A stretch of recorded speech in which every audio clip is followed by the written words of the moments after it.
요한복음 3장 16절부터 17절까지입니다. 같이 읽겠습니다. 하나님이 세상을 이처럼 사랑하사 독생자를 주셨으니 이는 그를 믿는 자마다 멸망치 않고 영생을 얻게 하려 하심이라. 하나님이 그 아들을 세상에 보내신 것은 세상을 심판하려 하심이 아니요 그로 말미암아 세상이 구원을 받게 하려 하심이라. 아멘. 오늘 예수 사랑 큰 잔치입니다. 새로 오신 분들이 있을 거라 기대하고 말씀을 준비했습니다. 여러분들 이 자리에 오신 여러분들을 환영합니다. 교회가 처음이신 분도 있고 오래 다니신 분도 있을 수 있고 또 누군가의 초청을 받아 어색하게 예배를 드릴 수 있는 분도 있을 거라고 생각합니다. 혹시 오늘 이런 생각을 하신 분도 계실지 모르겠습니다. 내가 교회 와도 괜찮을까? 나는 믿음도 없는데 여기 앉아 있어도 될까? 교회는 뭔가 잘하는 사람들이 오는 곳이 아닐까라고 생각할 수 있습니다. 그런데 여러분, 교회는요, 완벽한 사람들이 모이는 곳이 아닙니다. 교회는 하나님을 필요로 하는 사람들이 나와 오는 것이죠. 마음에 기쁨이 있는 사람도 오지만 마음에 짐이 있는 사람도 옵니다. 믿음이 분명한 사람도 오지만 아직 잘 모르겠다는 사람도 올 수 있습니다. 그러므로 오늘 이 자리에 오신 여러분 모두를 주님의 이름으로 환영합니다. 오늘은 성경이 말하는 구원의 진리를 네 가지로 설명을 드리려고 합니다. 첫째 진리는 하나님은 우리를 사랑하신다라는 겁니다. 오늘 본문 말씀에 보면 3장 16절에 하나님이 세상을 이처럼 사랑하사 독생자를 주셨으니, 여기서 말하는 세상이라는 건 막연한 세상을 말하는 게 아닙니다. 저와 여러분이 세상입니다. 그러니 여기서 말하는 것을 이렇게 바꿔서 부를 수 있겠죠. 하나님이 우리를 이처럼 사랑하사. 하나님은 여러분들을 사랑하십니다. 우리는 살면서 많은 사람들에게 평가를 받습니다. 잘하면 인정을 받고 못하면 실망을 줍니다. 성공하면 박수를 받고 실패하면 외면을 당하기도 합니다. 그래서 내가 뭔가를 잘해야 사랑받을 수 있다라고 생각합니다. 그런데 하나님의 사랑은 그런 사랑과는 다르죠. 하나님은 우리가 무엇을 이루었기 때문에 사랑하시는 게 아닙니다. 남들보다 착해서도 아니고 교회를 오래 다녔기 때문도 아닙니다. 하나님은 우리를 지으신 분이시기 때문에 우리를 사랑하십니다. 하나님은 우리의 좋은 모습만이 아니라 약하고 부끄럽고 상처받은 모습도 사랑하십니다. 사람은 보이는 모습만 보고 판단할 때가 많지만 하나님은 우리의 중심을 보십니다. 어쩌면 오늘 이 자리에 앉아있는 여러분들 중에도 겉으로는 괜찮아 보일지 모르지만 마음속으로는 지쳐있는 분도 계실 것입니다. 그런 여러분에게 성경은 가장 먼저 이렇게 말씀하십니다. 하나님은 당신을 사랑하십니다. 하나님은 사랑하신다고 하면서 말로만 사랑한 게 아닙니다. 그 사랑을 행동으로 보여주셨죠. 3장 16절에 보면 하나님이 세상을 이처럼 사랑하사 그 다음에 독생자를 주셨으니, 하나님께서 우리를 사랑하셔서 가장 귀한 분 하나님의 외아들 예수 그리스도를 우리에게 보내주셨다라는 것입니다. 이것이 기독교 복음의 출발점입니다. 기독교는요, 사람이 하나님을 찾아 올라가는 종교로 시작하지 않습니다. 하나님께서 우리를 찾아오신 사랑에서 시작합니다. 그러므로 오늘 이 자리에 모인 것은 우연이 아닙니다. 누군가의 초청을 받아 오셨을 수도 있지만 그 모든 과정 뒤에는 여러분들을 사랑하시는 하나님의 부르심이 있다라고 믿습니다. 두 번째 진리는 우리는 죄로 인해 하나님과 멀어졌다라는 사실입니다. 여러분, 하나님이 우리를 사랑하신다고 했잖아요. 그러면 이렇게 질문할 수 있어요. 그런데 왜 사람은 이렇게 불안할까? 왜 마음 깊은 곳에는 채워지지 않는 공허함이 있을까? 하나님이 사랑하신다면 그게 다 채워지고 다 해결되어야 할 텐데 우리 마음속엔 여전히 불안하고 공허함이 남아 있습니다. 성경은 그 이유를 죄라고 말합니다. 로마서 3장 23절 이렇게 말하죠. 모든 사람이 죄를 범하였음에 하나님의 영광에 이르지 못하더니. 여기서 중요한 건 모든 사람이라는 겁니다. 성경은 특별히 나쁜 사람들만 죄인이라고 말하지 않습니다. 성경은 모든 사람이 죄를 범했다라고 합니다. 죄는 하나님을 떠나 살려는 마음입니다. 하나님 없이도 괜찮다고 생각하는 삶이죠. 내가 내 인생의 주인이 되어 하나님을 인정하지 않고 살아가는 상태입니다. 쉽게 말하면 하나님과의 관계가 끊어진 것이 죄의 본질입니다. 전등이 아무리 좋은 전등을 쓴다 할지라도 전기가 연결되지 않으면 불이 들어오지 않습니다. 나무가 아무리 키가 커 보일지 몰라도 뿌리가 말라가면 결국 시들 수밖에 없습니다. 사람도 마찬가지죠. 하나님을 떠나면 겉으로는 살아있는 것 같아 보일지라도 마음과 영혼은 점점 메말라가게 됩니다. 우리는 모두 완전하지 않습니다. 마음으로 미워하기도 하고 말로 상처를 주기도 합니다. 욕심 때문에 다른 사람을 돌아보지 못할 때도 있고 잘못인 줄 알면서도 반복하는 연약함도 있습니다. 겉으로는 괜찮다고 말하지만 마음속에는 후회와 죄책감과 불안이 있을 때도 있습니다. 죄는 단순히 나쁜 행동 몇 가지가 아닙니다. 죄는 하나님과 우리 사이를 갈라놓는 장벽입니다. 특히 사람들은 자신들의 죽음 앞에서 한계를 깨닫습니다. 아무리 많이 가지고 아무리 열심히 살아도 죽음의 문제를 스스로 해결할 수 없습니다. 성경은 죄의 삭은 사망이라고 말합니다. 그러나 성경이 죄를 말하는 이유는 우리를 정죄하고 부끄럽게 말하기 위해서가 아닙니다. 의사에게 찾아가면 질병의 병명을 알려줍니다. 그것은 우리를 부끄럽게 하려는 것이 아니라 정확히 알고 진단하고 그것으로 인해 치료하기 위해서입니다. 성경이 죄를 말하는 것도 같은 이유입니다.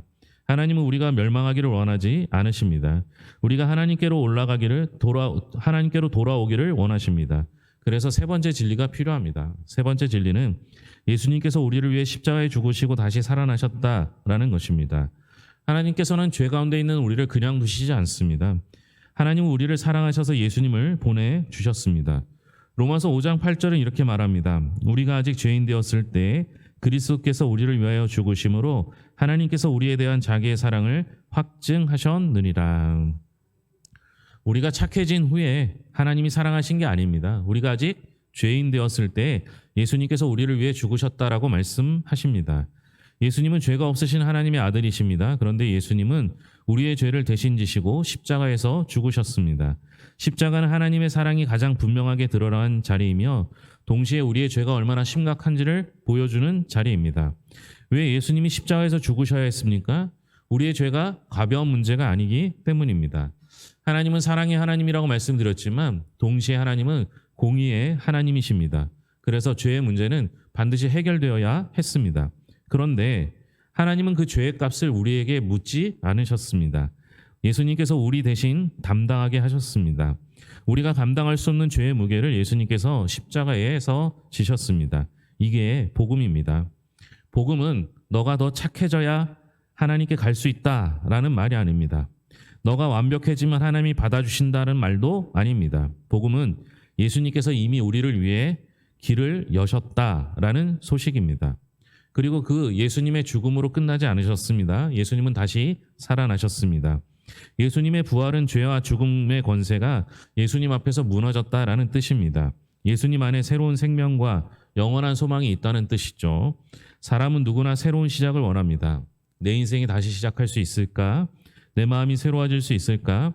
성경은 예수님 안에서 가능하다라고 말씀합니다. 예수님은 우리를 하나님께로 돌아가게 하는 길이십니다. 우리 죄를 용서하시는 구주이시며 우리에게 참 생명을 주시는 분이십니다. 그래서 네 번째 진리입니다. 누구든지 예수님을 믿으면 구원을 받는다라는 것입니다. 하나님은 우리를 사랑하십니다. 우리는 죄로 인해 하나님과 멀어졌습니다. 예수님이 우리를 위해 십자가에서 죽으시고 다시 살아나셨습니다. 그렇다면 이제 우리에게 필요한 것이 무엇입니까? 그것은 믿음입니다. 에베소서 2장 8절은 이렇게 말합니다. 너희는 그 은혜에 의하여 믿음으로 말미암아 구원을 받았으니 이것은 너희에게서 난 것이요 아니요 하나님의 선물이라. 성경은 구원이 하나님의 선물이라고 말합니다. 선물은 값을 치르고 사는 것이 아닙니다. 받는 것이죠. 내가 자격이 있어서 받는 것이 아니라 주는 사람의 사랑 때문에 받는 것입니다. 우리는 세상에서 무엇인가를 얻으려면 노력해야 한다라고 배웁니다. 그래서 구원도 내가 무언가를 열심히 해야 받을 수 있다라고 생각하기 쉽습니다. 교회 오래 다녀야 구원받고 성경을 많이 알아야 믿을 수 있고 착하게 살아야 하나님이 받아주신다고 생각할 수 있습니다. 물론 믿음 안에서 선하게 살고 예배하고 말씀을 배우는 건 참 귀한 일입니다.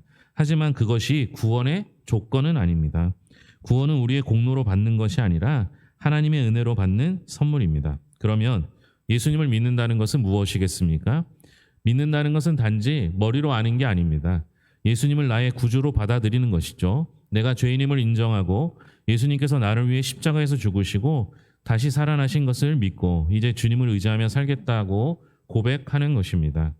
어렵고 복잡한 말이 아니죠. 하나님, 저는 죄인입니다. 예수님이 나를 위해 십자가에서 죽으시고 다시 살아나신 것을 믿습니다. 저를 용서해 주시고 제 삶의 주인이 되어 주십시오. 이렇게 마음의 문을 열고 하나님께로 다가가는 것이 믿음입니다. 여러분, 믿음은 완벽한 확신을 가진 뒤에 시작하는 것이 아닐 수도 있습니다. 처음에는 잘 모를 수도 있고요. 궁금한 것도 많고 망설임이 있을 수도 있습니다. 그러나 중요한 것은 하나님께 마음의 문을 여는 것입니다. 하나님, 제가 아직 다 알지는 못하지만 주님을 알고 싶습니다. 예수님, 정말 주님이 나를 사랑하신다면 저를 만나 주십시오. 이런 작은 고백도 하나님은 귀하게 받아주십니다. 신앙은 억지로 강요받는 것이 아닙니다. 하나님과 나와 사이에 인격적인 만남입니다. 하나님은 여러분이 완벽해진 뒤에 오라고 하지 않으십니다. 지금 있는 모습 그대로 오라고 부르십니다. 그러므로 하나님 앞에 나아가는 것을 두려워하지 마십시오. 하나님은 여러분을 정죄하기 위해 부르시는 것이 아니라 살리기 위해 부르십니다. 예수님 안에서 죄사함을 주시고 하나님의 자녀되는 은혜를 주시고 영원한 생명을 주기 원하십니다. 여러분들의 과거가 어땠는지, 지금 마음이 얼마나 복잡한지 하나님은 여러분들을 외면하지 않으십니다. 하나님은 여러분을 사랑하십니다. 예수님 안에서 여러분에게 새로운 시작을 주기를 원하십니다. 오늘 이 자리가 그 사랑을 만나는 자리가 되기를 바랍니다. 예수님을 믿는 믿음이 여러분의 마음에 시작되기를 바랍니다. 그리고 언젠가 여러분의 입술에서도 이런 고백이 나오기를 바랍니다. 하나님, 나를 사랑해 주셔서 감사합니다. 예수님, 나를 구원해 주셔서 감사합니다. 이제 주님을 믿고 따라가기 원합니다. 기도하겠습니다. 하나님 아버지, 오늘 이 자리에 나온 모든 분들을 사랑하여 주시니 감사합니다. 우리가 우연히 이 자리에 온 것이 아니라 주님의 사랑 안에서 초대받은 줄로 믿습니다. 하나님, 오늘 들은 구원의 진리가 우리의 마음에 심기게 하옵소서. 하나님께서 우리를 사랑하신다는 사실을 깨닫게 하시고 우리 죄로 인해 하나님과 멀어졌음을 정직하게 보게 하옵소서. 예수님께서 우리를 위해 십자가에서 죽으시고 다시 살아나신 복음을 믿게 하시고 구원이 하나님의 은혜의 선물임을 받아들이게 하옵소서. 아직 믿음이 분명하지 않은 분들에게도 주님을 알고 싶은 마음을 주옵소서. 마음의 문을 열어주시고 복음에 대한 오해와 두려움이 있다면 풀어 주옵소서. 예수님의 사랑을 경험하게 하시고 오늘 이 시간이 하나님께로 나아가는 복된 시작이 되게 하옵소서. 우리 삶 가운데 찾아오시는 예수 그리스도의 이름으로 기도드립니다. 아멘.